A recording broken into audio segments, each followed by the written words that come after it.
तो प्रभु श्री राम जी के पिता का नाम था दशरथ, दशरथ के पिता का नाम था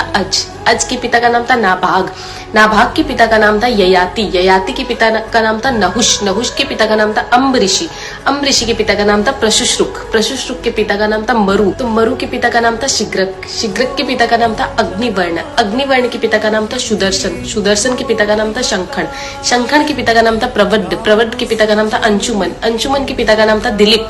दिलीप के पिता का नाम था भागीरथ, ये वही भागीरथ है जो गंगा को पृथ्वी पर लेके आए थे, जिसको भागीरथी के नाम से भी जाना जाता है। राजा भागीरथ के पिता का नाम था कुकुस्थ, कुकुस्थ के पिता का नाम था रघु, ये रघु वही राजा है जिनके नाम पर ये रघुकुल पड़ा, क्योंकि ये बहुत ही पराक्रमी और तेजस्वी राजा थे। आज भी कहा जाता है कि रघुकुल रीत सदा चली आई, प्राण जाए पर वचन न जाए। तो राजा रघु के पिता का नाम था राजा असमंज, राजा असमंज के पिता का नाम था राजा सगर, राजा सगर के पिता का नाम था राजा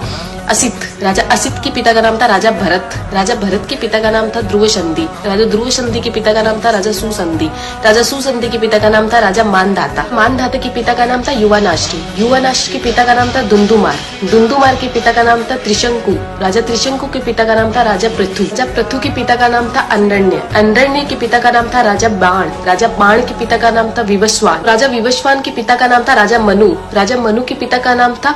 इक्ष्वाकु, इक्ष्वाकु के पिता का नाम था राजा कुक्षी, राजा कुक्षी के पिता का नाम था राजा विकुक्षी, राजा विकुक्षी के पिता का नाम था राजा कश्यप, राजा कश्यप के पिता का नाम था राजा मरीचि, राजा मरीचि के पिता का नाम था ब्रह्मा जी। तो इस हिसाब से हमारे प्रभु श्री राम जी ब्रह्मा जी की 39वीं पीढ़ी है, 39th। तो ज्यादा से ज्यादा ये वीडियो शेयर कीजिए, क्योंकि आने वाला इतिहास ये नहीं बोलना चाहिए कि सनातनियों को मुगलों का इतिहास तो पता था और खुद का इतिहास नहीं पता था। तो ज्यादा से ज्यादा इस वीडियो को शेयर कीजिए। जय श्री राम।